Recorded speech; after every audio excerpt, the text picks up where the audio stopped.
Welcome to 360 Tamil. இன்னைக்கு இந்த வீடியோல நம்ம எந்த படத்தோட எக்ஸ்பிளனேஷன் பத்தி பார்க்க போறோம்னா, மலையாள சினிமால 2016ல வெளியான ஒரே முகம் அப்படின்ற சஸ்பென்ஸ் த்ரில்லர் படத்தை பத்தி தான் பார்க்க போறோம். இந்த படத்தோட கதை கொஞ்சம் குழப்பமா இருக்கும். ஏகப்பட்ட கேரக்டர்ஸ் வேற வருவாங்க. நான் பேரை சொல்லும் போது நல்லா நோட் பண்ணி வச்சுக்கோங்க, அப்பதான் உங்களுக்கு கதை தெளிவா புரியும். இந்த படத்தோட பிளாட்டை பத்தி முதல்ல நம்ம பார்த்திடலாம். 30 வருஷத்துக்கு முன்னாடி காலேஜ் படிக்கிற ஒரு 6-7 பேரை காட்டுறாங்க. அவங்க லைஃப்ல சில மர்மங்கள்லாம் நடந்திருக்கும். அந்த மர்மங்கள்லாம் 30 வருஷம் கழிச்சு திரும்பி நடக்க ஆரம்பிக்குது. அதாவது அவங்க எல்லாருமே ஒவ்வொருத்தரா இறந்து போயிட்டு இருக்காங்க. அவங்கள கொலை பண்றது யாரு, எதுக்காக கொலை பண்றாங்க அப்படின்ற மாதிரி இப்ப இருக்க ஒரு போலீஸ் விசாரிக்கிறாரு. அப்படி விசாரிக்கிற போலீஸ்க்கு நிறைய ட்விஸ்ட் அண்ட் டர்ன்ஸ்லாம் காத்துட்டு இருக்கு. அதெல்லாம் என்னன்றதை இந்த படத்தோட எக்ஸ்பிளனேஷனை பார்த்து நீங்க தெரிஞ்சுக்கோங்க. அதுக்கு முன்னாடி இந்த வீடியோக்கு ஒரு லைக் போடுங்க. அதே மாதிரி எக்ஸ்பிளனேஷன் பிடிச்சிருந்ததுன்னா ஐப்ன்ற ஒரு ஆப்ஷன் இருக்கும், அதுவும் பண்ணுங்க. அப்பதான் உங்களை மாதிரி பார்க்குற நிறைய பேர்கிட்ட இந்த வீடியோ கொண்டு போய் சேர்க்கப்படும். மேற்கொண்டு பேசி டைம் வேஸ்ட் பண்ணாம நம்ம நேரடியா எக்ஸ்பிளனேஷனுக்குள்ள போயிடலாம். 2016ல நடக்கிற மாதிரி நமக்கு ஒரு விஷயத்தை காட்டுறாங்க. ஒரு மர்ம நபரை ஒரு நபர் கண்ணை வச்சு பிளாக் பண்றாரு. மர்ம நபரோட ஃபேஸை நமக்கு காட்டல, கண்ணை வச்சு பிளாக் பண்றாருல, அவரோட பேரு அரவிந்த் அப்படின்றது. அந்த அரவிந்த் இருக்காருல, ரொம்ப வருஷம் கழிச்சு திரும்பி வந்திருக்க போல அப்படின்ற மாதிரிலாம் பேசிட்டு இருக்காரு. அப்படி பேசினவர் சாவுன்ற மாதிரி கண்ணை வச்சு ஷூட் பண்றாரு. பிளட் எல்லாம் தெரிக்கிற மாதிரி நமக்கு காட்டுறாங்க. அப்படியே கட் பண்ணி மறுநாள் காலையில இந்த ஸ்பாட்டை காட்டுறாங்க. அரவிந்த் தானே மர்ம நபரை ஷூட் பண்ண மாதிரி காமிச்சாங்க. ஆனா மர்ம நபர் அரவிந்த சாவடிச்சுட்டு போயிருக்காரு போல, எப்படின்றது தெரியல. இந்த இடத்துல அரவிந்த் தான் இறந்து போயிருக்காரு.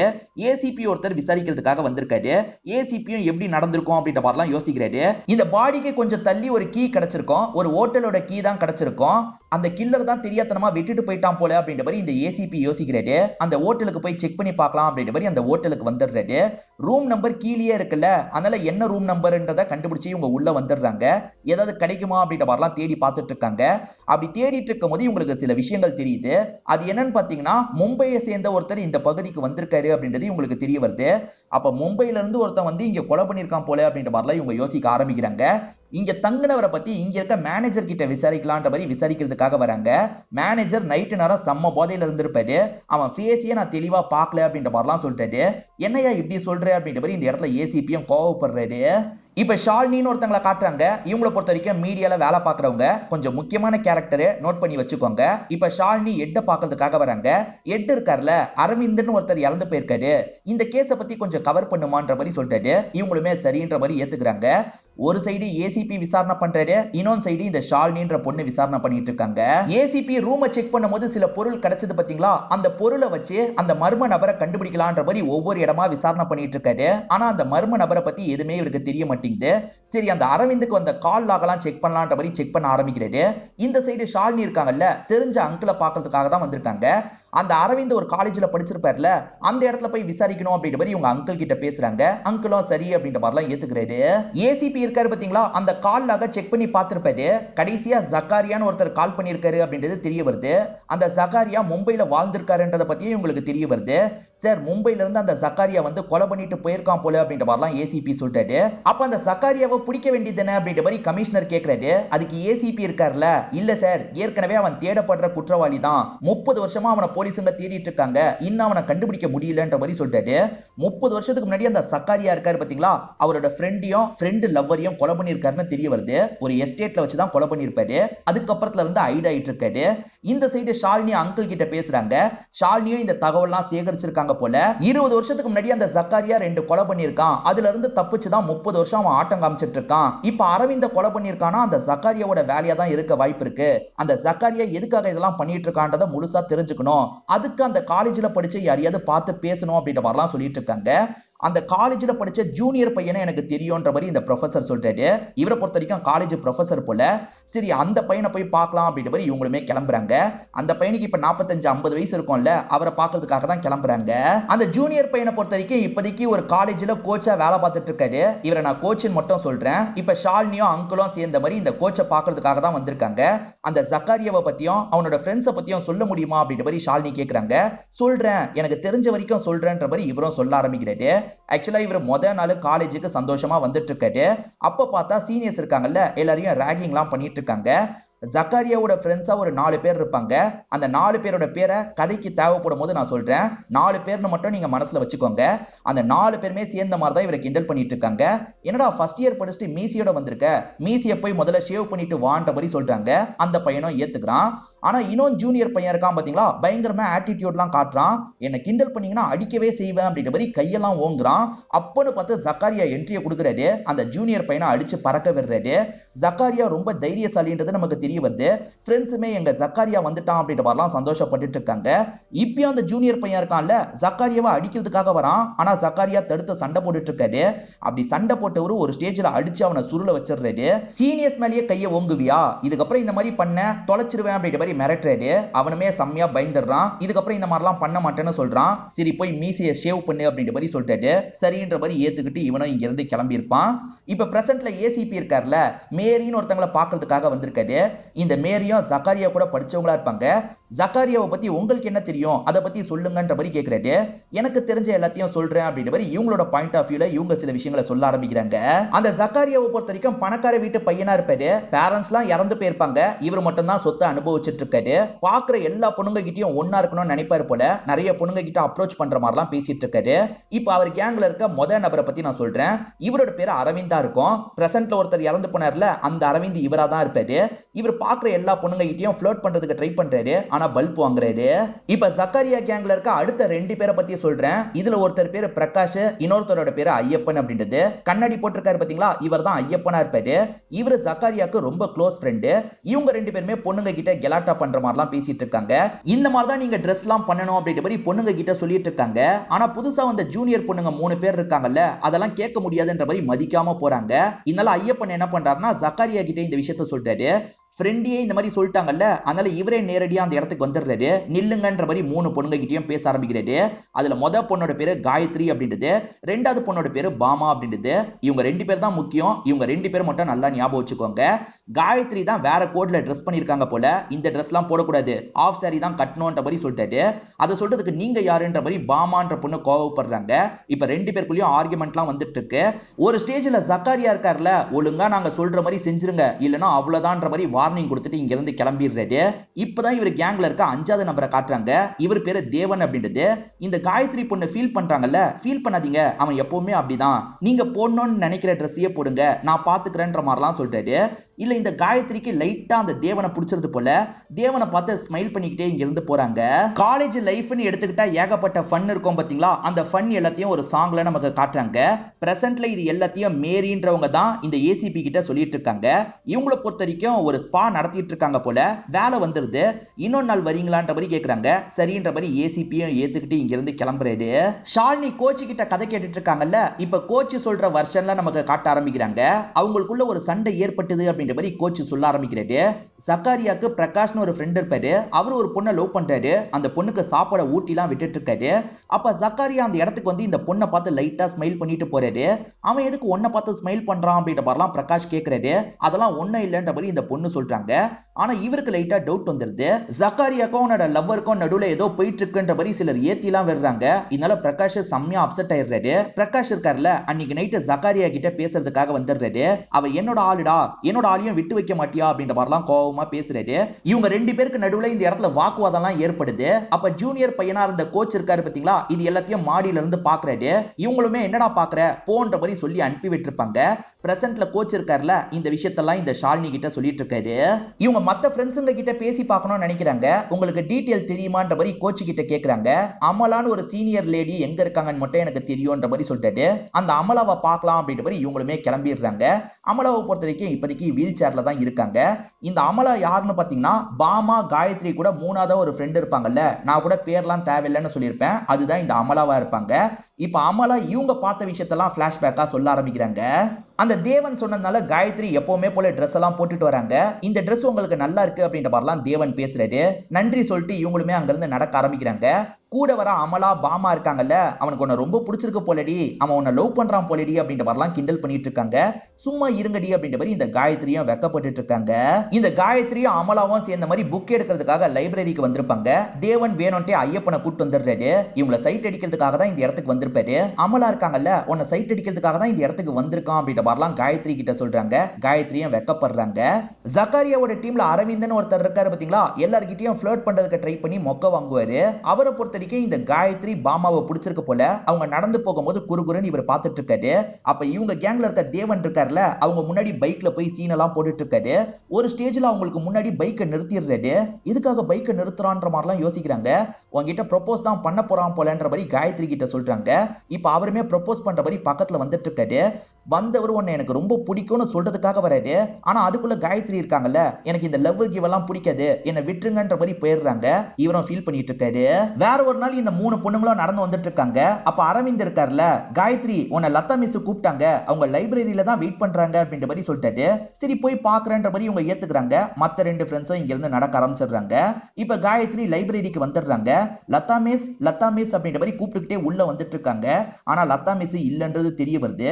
அந்த இடத்துல பார்த்தா ஜக்காரியா தான் என்ட்ரியை கொடுக்குறாரு. அவர் கதவெல்லாம் சாத்திட்டு இவங்களை நெருங்கி வந்துட்டு இருக்காரு. இவங்க கிட்ட எல்லை மீறி நடக்கலாம்னு முடிவு எடுத்திருக்காரு போல. வேணாம் என்ன விட்டுன்ற மாதிரி இவங்க பின்னாடி போயிட்டு இருக்காங்க. இப்ப ஃப்ரெண்ட்ஸுங்களா நடந்து வந்துட்டு இருக்கும் போது வேற ஒரு இடத்துல தான் லதா மிஸ் இருக்கிறது தெரிய வருது. அங்கதான் தேவனும் இருக்காரு. லதா மிஸ் நீங்க இங்கதான் இருக்கீங்களா? நீங்க லைப்ரரியில தான் இருக்கிறதா அரவிந்த் சொன்னானே அப்படின்ற மாதிரிலாம் இந்த 2 பொண்ணுங்க சொல்லிட்டு இருக்காங்க. இல்லையே நான் இங்கதான் இருக்கேன்ற மாதிரி லதா சொல்றாங்க. இந்த இடத்துல ஜக்காரியா இருக்காரு பாத்தீங்களா, இந்த பொண்ணு கிட்ட எல்லை மீறி நடக்கலாம்னு நினைக்கிறாரு. இந்த பொண்ணுமே ரொம்ப பயந்துட்டு இருக்காங்க. அப்பன்னு பார்த்து தேவன் என்ட்ரியை கொடுக்குறாரு. அப்படி என்ட்ரியை கொடுத்தவரை இவர் அடிச்சு பறக்க விடுறாரு. ஏண்டா என் மேலேயே கைய வச்சிட்டியான்ற மாதிரி ஜக்காரியா கோவப்படுறாரு. நான் காதலிக்கிற பொண்ணு மேல கைய வச்சா சும்மா இருப்பனா? நான் இவளை காதலிக்கிறேன், இதுக்கப்புறம் இவ பின்னாடி நீ வந்த தொலைச்சிருவன்ற மாதிரி அவர் சொல்றாரு. இதனால ஜக்காரியாக்கு கோவம் வந்துருது. உன்னை விட மாட்டேன்டா அப்படின்ற மாதிரி இவர் கூட சண்டை போடுறாரு. 2 பேருமே காலேஜ் கேம்பஸ்ல வச்சு பயங்கரமா சண்டை எல்லாம் போட்டுட்டு இருக்காங்க. ஆக்சுவலா பிரசன்ட்ல ஜக்காரியா 2 பேரை கொலை பண்ணிட்டாருன்ற மாதிரி சொல்றாங்கல்ல, இந்த தேவனியும் அந்த காயத்ரியும் தான் கொலை பண்ணிருப்பாரு. எதனால இந்த விஷயத்த பண்ணாருன்றது கதை போக போக உங்களுக்கே புரிய வரும். இப்ப சண்டை போட்ட ஜக்காரியா எந்திரிச்சு போயிடுறாரு. இப்ப தேவனுமே அவன் பண்ணதுக்கு நான் மன்னிப்பு கேட்கிறேன்னு சொல்றாரு. அதுக்கு அவங்க இருக்காங்கல்ல, உங்களை எனக்கு பிடிச்சிருக்கு, நான் இவ்வளவு நாள் மறைச்சு வச்சிருந்தேன், இப்ப சொல்றேன்ற மாதிரி சொல்றாங்க. அதை கேட்டு இவருமே பயங்கரமா சந்தோஷப்படுறாரு. இதெல்லாம் அமலா அங்க இருந்து பார்த்தாங்கல்ல, அதுதான் இந்த ஷாலினி கிட்ட சொல்லிட்டு இருக்காங்க. ஒரு நாள் காலேஜ்ல ஜக்காரியாவையும் அதே மாதிரி லதா மிஸ்ஸையும் இணைச்சி யாரோ டயக்ராம் வரைஞ்சிருக்காங்க. லதா மிஸ் அவர் டிராப் பண்ணுவார் போல, அதை தப்பாலாம் வரைஞ்சு வச்சிருக்காங்க. அதை பாக்குற எல்லாருமே சிரிச்சு கிண்டல் பண்ணிட்டு இருக்காங்க. ஜக்காரியாவும் யார் வரைஞ்சாங்கன்றதை தெரிஞ்சுக்கிறாரு. அவங்க எல்லாரையும் போட்டு சம்மடி அடிச்சிட்டு இருக்காரு. இந்த இடத்துல பயங்கரமா சண்டைலாம் நடந்துட்டு இருக்கு. ஒரு ஸ்டேஜ்ல அந்த லதா மேடமே இந்த இடத்துக்கு வந்துடுறாங்க. எதுக்காக இந்த மாதிரி சண்டை போட்டுட்டு இருக்க, நிறுத்துன்ற மாதிரி சொல்றாங்க. ஃப்ரெண்ட்ஸ் சொல்லி கூட சண்டை போடுறதை நிறுத்தி இருக்க மாட்டாரு. இந்த மிஸ் சொன்னோன்னா இவரும் சண்டை போடுறதை நிறுத்திடுறாரு. இப்ப அமைதியா இந்த இடத்தை விட்டு கிளம்பிடுறாரு. காயத்ரியோட ஃப்ரெண்டா பாமான்னு ஒரு பொண்ணை காமிப்பாங்கல்ல, அந்த பொண்ணு கிளாஸ் ரூம்ல இருந்து ஓடி வராங்க. Dress கிழிஞ்ச மாதிரி தான் ஓடி வராங்க. இத மத்த பொண்ணுங்க எல்லாருமே பாத்துடுறாங்க. என்னாச்சு ஏதாச்சுன்னு கேட்டுட்டு இருக்காங்க. அப்ப அந்த ரூமை விட்டு ஜக்காரியா தான் வெளியே வராரு. இவன் தான் எல்லை மீறி நடக்கிறதுக்கு ட்ரை பண்ணியிருக்கான் அப்படின்றது எல்லாருக்குமே தெரிஞ்சிருது. காயத்ரி இருக்காங்கல்ல, ஏன் இப்படி இருக்கன்ற மாதிரி இவரை போட்டு பயங்கரமா திட்டுறாங்க. இவர் எதுவுமே பேசாம அமைதியா இருக்காரு. இப்ப எல்லாருமே அவங்கள சமாதானப்படுத்துறதுக்காக கூட்டு வந்துடுறாங்க. அந்த இடத்துக்கு வந்து காயத்ரி இருக்காங்கல்ல, நீங்க எல்லாம் போங்க, நான் சமாதானப்படுத்துறேன் அப்படின்ற மாதிரி அமலாவெல்லாம் போக வச்சிடுறாங்க. சோ அமலாக்கு இது வரைக்கும் தான் தெரிஞ்சிருக்கும், இது வரைக்கும் தான் எனக்கு தெரியும்ன்ற மாதிரி அமலா சொல்லிட்டு இருக்காங்க. இப்ப ஏசிபியை நமக்கு காட்டுறாங்க. மேரி கால் பண்ணி பேசலாம் சார் வாங்கன்ற மாதிரி சொல்றாங்க. சரி இன்னைக்கு நைட்டு வரேன்ற மாதிரி இவர் சொல்லிட்டாரு. இப்ப நைட்டு நேரம் மேரி இருக்காங்கல்ல, மேக்கப் எல்லாம் பண்ணி ரெடி ஆயிட்டு இருக்காங்க. அப்பன்னு பார்த்து கரண்ட் கட் ஆகுது. என்ன கரண்ட் எல்லாம் கட் ஆகுது அப்படின்ற மாதிரி லைட்டா பயப்படுறாங்க. சரி ஒன்னும் இல்லைன்ற மாதிரி மேக்கப்பை கண்டினியூ பண்றாங்க. அப்பன்னு பார்த்து ஒரு மர்ம நபர் இந்த இடத்துக்கு வந்திருப்பான். வந்தவன் இவங்களோட கழுத்து அறுத்து சாவடிச்சிடறான். யாரு சாவடிச்சது அப்படின்றத தெளிவா நமக்கு காட்டல. இப்ப இவர் இந்த ஸ்பாட்டுக்கு வரும்போது அவங்க இறந்து போயிருக்கிறது தெரிய வருது. என்ன இவங்க இறந்து போயிட்டாங்கன்ற மாதிரிலாம் யோசிக்கிறாரு. ஏற்கனவே இவர் அவங்க கிட்ட பேசும்போது அவங்க ஒரு விஷயத்த சொல்லியிருப்பாங்க. அதாவது அந்த டீம்ல வந்து அரவிந்த் பிரகாஷ்னு 2 பேர் இருக்காங்கல்ல, அதுல அரவிந்த் செத்து போயிட்டாரு, பிரகாஷ் உயிரோட தான் இருக்காரு, இந்த பகுதியில தான் இருக்காருன்றத சொல்லியிருப்பாங்க. அது மூலியமா பிரகாஷ பாக்குறதுக்காக இவர் வந்துடுறாரு.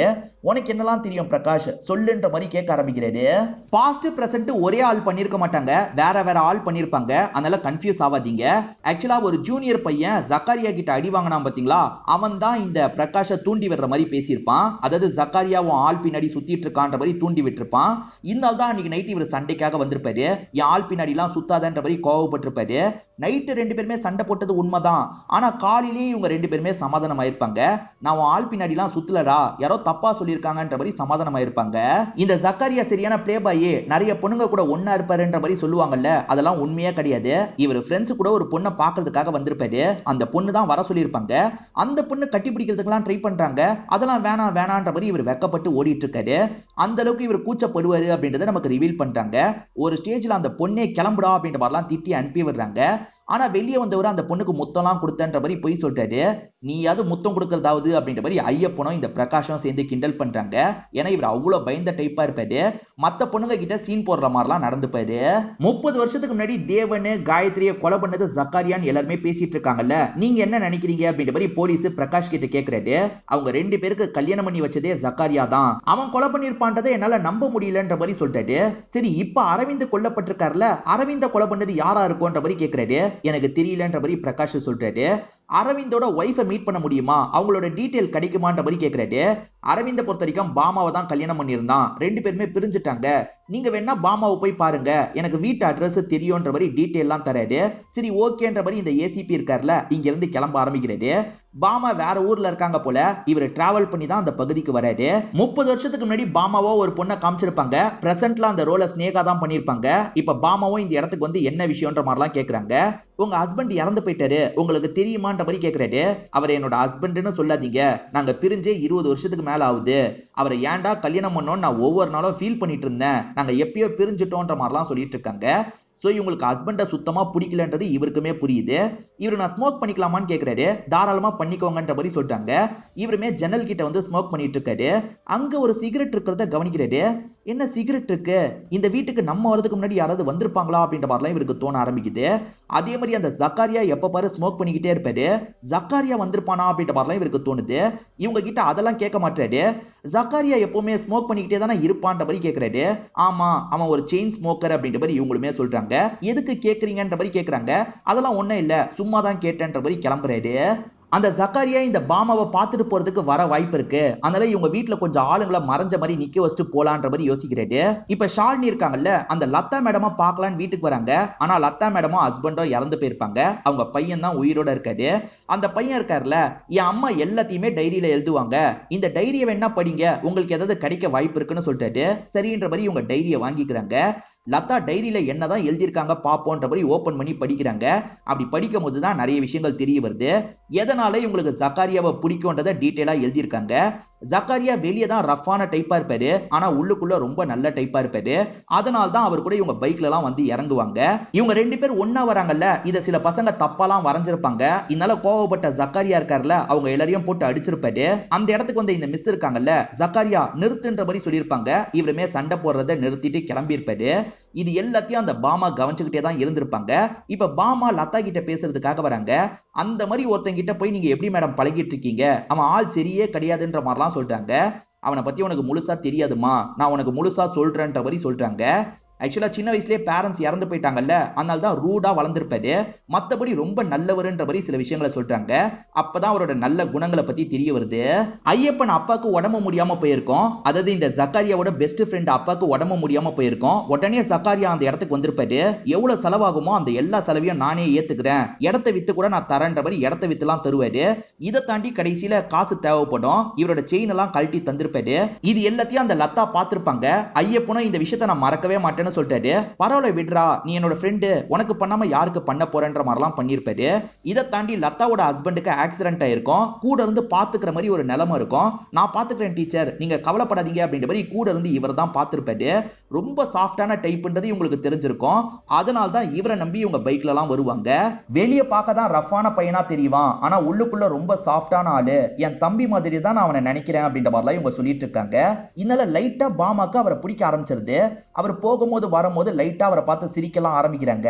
என்ன மத்தவங்க சொல்றதுக்கும் இவங்க சொல்றதுக்கும் வித்தியாசம் இருக்கே அப்படின்ற மாதிரி இவங்க யோசிச்சுட்டு இருக்காங்க. ஆனா அது வரைக்கும் தான் லதா எழுதியிருக்காங்க. அப்பதான் இவங்களோட ஃப்ரெண்டு கிட்ட இருந்து கால் வருது. நீ அந்த ஐயப்பனை பத்தி விசாரிக்க சொன்னல, விசாரிச்சு கண்டுபிடிச்சிட்டேன் அப்படின்ற மாதிரி அந்த ஃப்ரெண்டு சொல்லிட்டாரு. உடனே ஐயப்பனை பாக்குறதுக்கு போனோன்ற மாதிரி யோசிக்கிறாங்க. ஐயப்பன் வேற ஒரு ஊர்ல இருக்காரு போல, அவரை பாக்குறதுக்காக வந்துடுறாங்க. நீங்க தானே அவரோட பெஸ்ட் ஃப்ரெண்டு, என்ன நடந்தது சொல்லுங்க அப்படின்ற மாதிரிலாம் ஐயப்பன் கிட்ட கேட்க ஆரம்பிக்கிறாங்க. லதா மிஸ் எது வரைக்கும் எழுதி வச்சாங்களோ அது வரைக்கும் தானே ஷாலினிக்கு தெரியும், அதுல இருந்து சொல்லுங்கன்ற மாதிரி தான் கேக்குறாங்க. இந்த ஐயப்பனும் சொல்ல ஆரம்பிக்கிறாரு. ஆக்சுவலா இவரோட நல்ல மனசை பத்தி பாமாக்கு தெரிய வந்துருச்சுல, அதனால பாமா ஜக்காரியாவை லவ் பண்ண ஆரம்பிச்சிருவாங்க. அடிக்கடி அவரை பார்த்து சிரிச்சிட்டுலாம் இருக்காங்க. இவரும் பதிலுக்கு சிரிக்கலாம் ஆரம்பிக்கிறாரு. இது எல்லாத்தையும் ஒரு சாங் மாதிரி நமக்கு காட்டுறாங்க. ஒரு ஸ்டேஜ்ல நேரடியா பேசிக்கிறாங்க, லவ் எல்லாம் இவங்க பரிமாறிக்கிறாங்க. இவர் தப்பான எண்ணத்துல பாமாவோட ட்ரெஸ்ஸை கிழிச்சிட்டாருன்ற மாதிரி காமிச்சாங்கல்ல, உண்மை அது கிடையாது. கிளாஸ் ரூம்ல இவங்க ரெண்டு பேருமே ஜாலியா தான் பேசிட்டு இருந்திருப்பாங்க. அப்ப வெக்கப்பட்டுக்கிட்டே பாமா ஓடி இருப்பாங்க. இவர் பிடிக்கலாம் நினைக்கும் போது தெரியாதனமா ட்ரெஸ்ஸை கிழிச்சிருப்பாரு. அவங்க கிட்ட மன்னிப்புலாம் கூட கேட்டிருப்பாரு. அப்பன்னு பார்த்து எல்லா பொண்ணுங்களும் இந்த இடத்துக்கு வந்து இந்த விஷயத்தை பார்த்திருப்பாங்க. அதனால தான் எல்லாருமே தப்பாலாம் புரிஞ்சிருப்பாங்க. ஆனா இவங்க இருக்காங்கல்ல, காயத்ரி கிட்ட மட்டும் உண்மையை சொல்றாங்க. நாங்க ரெண்டு பேருமே லவ் பண்றோம், அவர் நல்ல டைப் தான் அப்படின்ற மாதிரிலாம் சொல்றாங்க.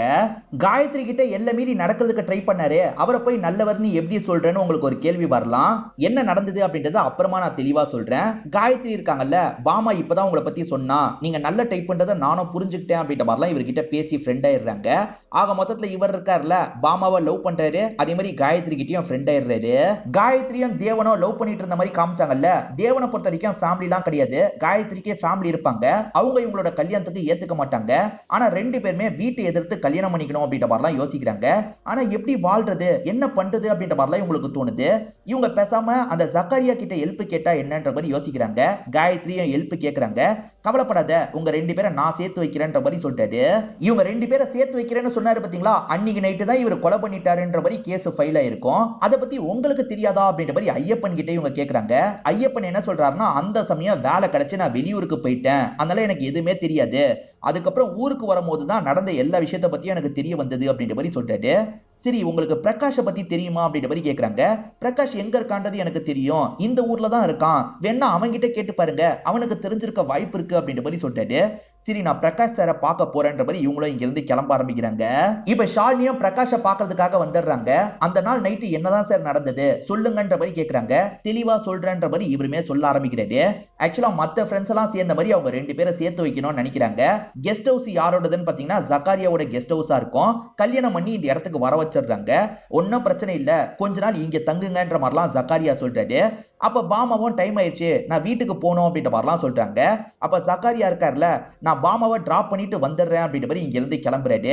இவர் கிளம்பும் போது அந்த கப்பல் இருக்காங்க, அதை தாண்டி பிரகாஷ் அரவிந்த்னு ரெண்டு பேர் மட்டும் இருக்காங்க. இன்னைக்கு தானே ஃபர்ஸ்ட் நைட்டு. பெட்ரூம்ல தேவனு காயத்ரி ஒண்ணு மண்ணா இருக்காங்க. இவங்க ரெண்டு பேர் இருக்காங்கல்ல, ஆள்ல உட்காந்து சரக்கெல்லாம் அடிச்சிட்டு இருக்காங்க. திடீர்னு பார்த்தா அவங்க கத்துற மாதிரி சவுண்ட் கேக்குது. இவங்க ரெண்டு பேருமே அந்த இடத்துக்கு வந்து என்னாச்சு ஏதாச்சுன்னு கேக்குறாங்க. யாரோ ஜன்னல் வழியா நாங்க ஒன்னா இருந்ததை எட்டி பார்த்தாங்க அப்படின்ற மாதிரி அந்த தேவன் சொல்லிட்டாரு. யாரா இருக்கும், வேற யாராவது இந்த பகுதிக்கு வந்துட்டாங்களா அப்படின்ற மாதிரி இவங்க ரெண்டு பேரும் யோசிக்கிறாங்க. பயப்படாம நீங்க வீட்டுக்குள்ளேயே இருங்க, நாங்க போய் பார்த்துட்டு வந்துடுறோம் அப்படின்ற மாதிரி இவங்க ரெண்டு பேருமே செக் பண்றதுக்காக வந்துடுறாங்க.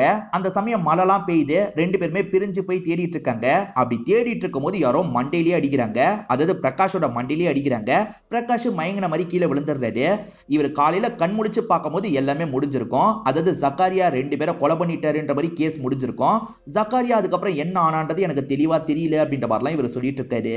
போலீஸ் எப்படி தெரியுமா கேஸை ஃபைல் பண்ணிருப்பாங்க, ஜக்காரியா பாமாவை டிராப் பண்றதுக்காக போனார்ல, டிராப் பண்ணிட்டு திரும்பி வந்திருப்பாரு. அப்படி வந்தவர் எட்டி பார்க்கலான்னு எட்டி பார்த்திருப்பாரு. அவங்க பார்த்துட்டாங்கன்னு தெரிஞ்சோன்னா ரெண்டு பேர் செக் பண்றதுக்கு வந்தாங்கல்ல, ரெண்டு பேரையும் மண்டிலேயே அடிச்சிருப்பாரு. அதுக்கப்புறம் தான் காயத்ரி தேவனை கொலை பண்ணிருப்பாரு. காயத்ரியை ரேப் பண்ணதுக்கு அப்புறம் தான் கொலையா பண்ணிருப்பாரு. இப்படிதான் போலீஸ் கேஸை ஃபைல் பண்ணிருக்காங்க. ஆனா அவன் அப்படி பண்ணிருப்பானான்னு என்னால நம்ப முடியல அப்படின்ற மாதிரி பிரகாஷும் இந்த இடத்துல சொல்லிட்டு இருக்காரு. இப்ப ஷாலினி சேகரிச்ச எல்லா தகவலை பத்தியும் ஏசிபி கிட்ட சொல்றாங்க. ஏசிபி தெரிஞ்சுக்கிட்டாருல, அதை பத்தி இவங்க கிட்ட சொல்றாரு. அந்த ஜக்காரியா கூட படிச்ச ரெண்டு பேரையும் அடுத்தடுத்து கொலை பண்ணிருக்கான், மீதி இருக்கிற ஃப்ரெண்ட்ஸையும் கொலை பண்ண வாய்ப்பு இருக்குன்ற மாதிரிலாம் இவங்க டிஸ்கஸ் பண்ணிட்டு இருக்காங்க. அப்ப ஐயப்பன் மலையில கொடை பிடிச்சு நடந்து போறதை நமக்கு காட்டுறாங்க. யாரோ ஃபாலோ பண்ற மாதிரியே தோணுது. யாரு ஃபாலோ பண்றா அப்படின்ற மாதிரிலாம் ஐயப்பன் பயப்படுறாரு. அப்ப யாரோ இவரை கொல்றதுக்காக துரத்திட்டு வந்துட்டு இருக்காங்க. இவர் தடுக்கி கீழே விழுந்துடுறாரு. கண்ணாடி எல்லாம் கீழே விழுந்துருது. இவருமே கண்ணாடியை கஷ்டப்பட்டு எடுக்கிறாரு. யாரு நம்மள கொலை பண்றதுக்காக வந்திருக்காங்கன்ற மாதிரிலாம் கண்ணாடியை போட்டு பாக்குறாரு. அப்படி பாக்குறவரு செம்மையா ஷாக் ஆயிடுறாரு. இவரை கொலை பண்றதுக்காக யார் தெரியுமா வந்திருக்கா, அந்த பிரகாஷ் தான் வந்திருக்காரு. பிரகாஷ் நீயா அப்படின்ற மாதிரி இவர் ஷாக்லாம் ஆயிட்டு இருக்காரு. ஒரு ஸ்டேஜ்ல பிரகாஷ் ஆயுதத்தை வச்சு அட்டாக் பண்றதுக்காக வராரு. அப்படியே இந்த சீனை நமக்கு கட் பண்ணிடுறாங்க. ஐயப்பன் தானே செத்து போயிருக்கணும், ஆனா காலையில பார்த்தா இந்த இடத்துல பிரகாஷ் இறந்து போயிருக்காரு. இப்ப எல்லாருமே இந்த ஸ்பாட்டுக்கு வந்து பிரகாஷ் யாரு கொலை பண்ணுது அப்படின்ற மாதிரிலாம் பார்த்துட்டு இருக்காங்க. ஐயப்பன் தான் தற்காப்புக்காக கொலை பண்ணிட்டாரா என்னன்றது நமக்கு கிளியரா தெரியல. ஆனா போலீஸும் சரி ஷாலினியும் சரி ஜக்காரியா தான் இந்த கொலையை பண்ணிருக்காரு போல, மீதி இருக்கிற ஃப்ரெண்ட்ஸுங்க ரொம்ப கவனமா இருக்கணும், போலீஸ் பாதுகாப்பு தரணும் அப்படின்ற மாதிரிலாம் ஷாலினி நியூஸை கவர் பண்ணிட்டு இருக்காங்க. அதே சமயம் மீடியா ஆட்கள் இருக்காங்கல்ல, ரொம்ப இந்த விஷயத்தை பெருசாக்கிட்டு இருக்காங்க. சீனியர் என்ன சொல்றாருன்னா, அந்த ஜக்காரியா வெளிநாட்டுக்கு தப்பிச்சு போயிட்டான், அவனை பிடிக்கிறதுக்கு எங்க சைடுல முயற்சி பண்றோன்ற மாதிரி பேட்டி தந்துடலான்ற மாதிரி சொல்லிட்டாரு. ஏசிபியும் சரின்ற மாதிரிலாம் ஏத்துக்கிறாரு. இப்ப மீடியா ஆட்களை வர வச்சிடுறாங்க. அந்த ஜக்காரியா கொலை பண்ணிட்டு வெளிநாட்டுக்கு வெளியூருக்கு தப்பிச்சு போயிட்டான், அவனை பிடிக்கிறதுக்கு முயற்சி பண்றோம், சீக்கிரமே பிடிச்சிருவோம் அப்படின்ற மாதிரிலாம் இந்த இடத்துல இவங்க பேட்டி மாதிரி தராங்க. அந்த ஜக்காரியா 30 வருஷம் கழிச்சு எதுக்கு கொலை பண்றதுக்கு வந்திருக்கான்ற மாதிரி சேனல் எட்டு கேக்குறாரு. அதுக்கு இவங்க இருக்காங்கல்ல, ஜக்காரியா தான் கொலை பண்றானே எனக்கு டவுட்டா இருக்கு சார், நீங்க சொன்னதால தான் இந்த நியூஸை நான் முடிச்சேன் அப்படின்ற மாதிரி ஷாலினியும் சொல்லிட்டு இருக்காங்க. இன்னைக்கு ஜக்காரியாவோட நினைவு நாளா இருக்கும். ஐயப்பன் இருக்கார்ல, சர்ச்சில் கேண்டில் எல்லாம் ஏத்திட்டு இருக்காரு. அப்ப பாமாவும் கேண்டில் ஏத்துறதுக்காக இந்த இடத்துக்கு வந்திருப்பாங்க. இங்க இருக்க ஐயப்பனை பாத்துடுறாங்க. ஐயப்பா, அன்னைக்கு என்கிட்ட அவர் என்ன தெரியுமா சொல்லிட்டு போனாரு, ஐயப்பன் ஊர்ல இருந்து வந்திருக்கான், அவனை பிக்கப் பண்ண போறேன்னு சொல்லிட்டு வந்தாரு, கண்டிப்பா நீ அன்னைக்கு அந்த ஊருக்கு வந்திருக்க, என்ன நடந்தது ஒழுங்கா சொல்லுன்ற மாதிரி பாமா கேக்குறாங்க. அதாவது அந்த சமயம் வெளியூர்ல இவர் இருந்ததா சொன்னாரு பாத்தீங்களா, அதெல்லாம் கிடையாது, அவங்க 2 பேரோட கல்யாணத்தை பார்க்கணுன்றதுக்காக இந்த ஊருக்கு வந்திருப்பாரு, அன்னைக்கு நைட்டு நீ வந்தல, என்ன நடந்ததுன்ற மாதிரி கேக்குறாங்க. ஐயப்பனும் சொல்ல ஆரம்பிக்கிறாரு. இந்த ஐயப்பனுமே ஜக்காரியாக்காக ஒரு இடத்துல வெயிட் பண்ணிட்டு இருக்காரு. அப்ப ஜக்காரியா பைக்ல வராரு. இப்பதான் பாமாவா அவளோட வீட்டுல விட்டுட்டு வரேன், நம்ம ஃப்ரெண்ட்ஸ் எல்லாருமே அங்கதான் இருக்காங்க, ஏறி உட்காரு, சீக்கிரமா போலாம் அப்படின்ற மாதிரி வேகமா இங்க இருந்து கூப்பிட்டு கிளம்புறாரு. இவங்க அந்த இடத்துக்கு வந்து பார்க்கும்போது தேவனு காயத்ரி கொஞ்சம் பயந்த மாதிரி வாசல்ல இருக்காங்க. வந்த இவங்களும் என்னாச்சு ஏதாச்சுன்னு கேக்குறாங்க. யாரோ எட்டி பார்த்தாங்க, செக் பண்றதுக்கு ஃப்ரெண்ட்ஸுங்க போயிருக்காங்கன்ற மாதிரி சொல்றாங்க. இது எட்டி பார்த்தாங்களா அப்படின்ற மாதிரி இவருமே ஷாக் ஆகுறாரு. இது செக் பண்றோம் அப்படின்ற மாதிரி இவங்க 2 பேருமே செக் பண்றதுக்காக போறாங்க. இவங்க செக் பண்றதுக்காக தேடி அலைஞ்சிட்டு இருக்காங்கல்ல, அப்படி தேடி அலைஞ்சிட்டு இருக்கும் போது திடீர்னு ஒரு கேங் இவர் அட்டாக் பண்றதுக்காக வருது. அதாவது ஜக்காரியாவை அட்டாக் பண்றதுக்காக வருது. ஜக்காரியாவையும் அட்டாக் பண்றாங்க, அதே மாதிரி ஐயப்பனையும் அட்டாக் பண்றாங்க. இந்த ஜக்காரியா தான் நல்லா சண்டை போடுவார்ல, இப்ப அட்டாக் பண்ண வந்த கேங்க கூட பயங்கரமா சண்டை போட்டுட்டு இருக்காரு. அப்பன்னு பார்த்து முதுகுல யாரோ கத்திய வச்சு குத்துறாங்க. குத்துறது யார் தெரியுமா, இவரோட ஃப்ரெண்டான அரவிந்த் பிரகாஷ் தான். இவங்க 2 பேர் சேர்ந்து தான் இந்த பிளானே போட்டிருக்காங்க. உண்மை என்னன்னா, இவங்க 2 பேர் தான் திருட்டுத்தனமா எட்டி பார்த்திருப்பாங்க. அவங்க கத்த ஆரம்பிச்சோன்னே இவங்க செக் பண்ற மாதிரி பாவலா பண்ணிருப்பாங்க. ஐயப்பனையே இவங்க அட்டாக் பண்றாங்க. ஆனா ஐயப்பன் இங்க இருந்து தப்பிச்சிடுறாரு. இவனுங்க 2 பேருக்குமே பாமா மேலயும் கண்ணு இருக்கும், காயத்ரி மேலயும் கண்ணு இருக்கும். இப்ப காயத்ரி அடையணும்ன்றதுக்காக அந்த இடத்துக்கு வராங்க. அங்க தேவன் இருக்காருல்ல, தேவனை கத்திய வச்சு சாவடிச்சிடுறாங்க. அதுக்கப்புறம் காயத்ரியை ரூம்குள்ள கூட்டு போறாங்க. 2 பேருமே மாத்தி மாத்தி காயத்ரி கிட்ட எல்லை மீறி நடக்கிறாங்க. அதுக்கப்புறம் காயத்ரி கதையும் முடிச்சிருப்பாங்க. இந்த கொலையை ஜக்காரியா தான் பண்ணாருன்ற மாதிரி கொண்டு வரணும்னு நினைக்கிறாங்க. அதனால ஜக்காரியாவோட ஃபிங்கர் பிரிண்ட் இருக்கு பாத்தீங்களா, அதெல்லாம் கத்தியில வச்சிடுறாங்க. அதுக்கப்புறம் ஜக்காரியா கதையை முடிச்சிடுறாங்க. ஜக்காரியாவோட பாடி மட்டும் யாருக்கும் கிடைக்க கூடாதுன்ற மாதிரி டிஸ்போஸ் பண்ணிடுறாங்க. மத்த 2 பாடி அங்கேயே இருக்கட்டும்ன்ற மாதிரி விட்டுருப்பாங்க. அதுக்கப்புறம் இவங்களுமே அடிப்பட்ட மாதிரிலாம் டிராமா பண்ணிருப்பாங்க. ஆக்சுவலா லைப்ரரியில காயத்ரி கிட்ட ஜக்காரியா எல்லை மீறி நடந்த மாதிரி காமிச்சாங்கல்ல, உண்மை அதுவே கிடையாது. ஆக்சுவலா லைப்ரரிக்கு போய் பார்க்க சொன்ன இந்த அரவிந்த் தான் அவங்க கிட்ட எல்லை மீறி நடந்திருப்பாரு. அரவிந்த் எல்லை மீறி நடக்கும் போது தேவனு தட்டி கேட்கறதுக்காக சண்டை போட்டிருப்பாரு. எதுக்காகடா ஃப்ரெண்டியா அடிக்கிறன்ற மாதிரி தான் ஜக்காரியா வந்து தேவன் கூட சண்டை போட்டிருப்பாரு. மத்தபடி ஜக்காரியா தப்பு பண்ணிருக்க மாட்டாரு. இப்போ உங்களுக்கு புரியும்னு நினைக்கிறேன். ஆக்சுவலா இவனுங்க 2 பேர் சேர்ந்து ஜக்காரியாவை மாட்ட வைக்கிறாங்கல்ல, இது எல்லாத்தையும் ஐயப்பன் பாக்குறாரு. பயத்துல என்ன பண்றதுன்னு தெரியல, வெளியூருக்கு தப்பிச்சு போயிடுவாரு. திரும்பி இந்த ஊரு பக்கமே வந்திருக்க மாட்டாரு. என்னதான் இருந்தாலும் ஜக்காரியா இவருக்காக நிறைய பண்ணிருக்காருல, என்னைக்காவது ஒரு நாள் அவனுங்களை திரும்பி வந்து பழி வாங்கணும்ன்ற மாதிரி யோசிச்சிருப்பாரு. அந்த அரவிந்துக்கு பாமா மேல ஒரு கண்ணு இருக்கும். அதனால பாமாவோட வீட்டுல பேசி கட்டாய கல்யாணம் தான் பண்ணிருப்பான். அதுக்கப்புறம் டார்ச்சர்லாம் பண்ணிருப்பான். அதனால தான் பாமா அரவிந்த டைவர்ஸ்லாம் பண்ணிருப்பாங்க.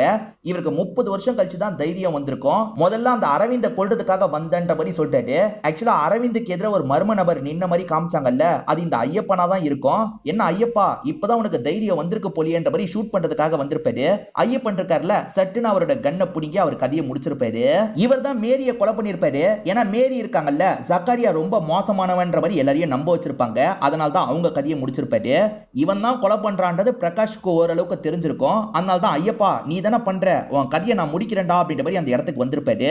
ஆனா அதுக்குள்ள ஐயப்பன் இருக்கார்ல, தடுத்து சண்டை போட்டிருப்பாரு. அவனோட கதையை முடிச்சிருப்பாரு. ஆக மொத்தத்துல ஜக்காரியாவோட சாவுக்கு காரணமான எல்லாரோட கதையை இவர் முடிச்சிருக்காருன்னு தெரிய வருது. இதுதான் நடந்தது அப்படின்ற மாதிரி இங்க இருந்து கிளம்ப ஆரம்பிச்சிடுறாரு. பாமாவும் ஜக்காரியா கூட சேர முடியலையன்ற மாதிரி பயங்கரமா ஃபீல் பண்ணுவாங்க. இப்ப ஜக்காரியா கண்ணுக்கு தெரியறாரு.